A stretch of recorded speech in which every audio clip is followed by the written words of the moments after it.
یہ جو ایک ساتھی نے سوال کیا ہے کہ ڈپریشن دور کرنے کے لیے ایک ٹیبلٹ ہے، تو کیا اس کا استعمال شرعاً جائز ہے یا ناجائز ہے؟ دیکھیے، شریعت میں نشہ کرنے والی چیز حرام ہے۔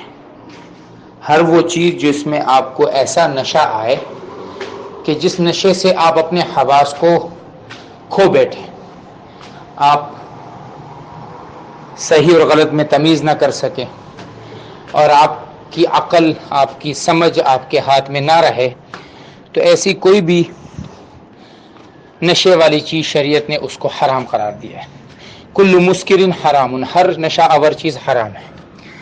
لیکن اگر کوئی ٹیبلٹ ایسی ہے کہ اس کو کھانے سے آپ کو تھوڑی سی غنودگی ہوتی ہے یا گہری نیند آتی ہے، اور ایک آدمی اسے ڈپریشن کے لیے استعمال کرتا ہے، تو ایسی چیز کے استعمال میں کوئی حرج نہیں ہے۔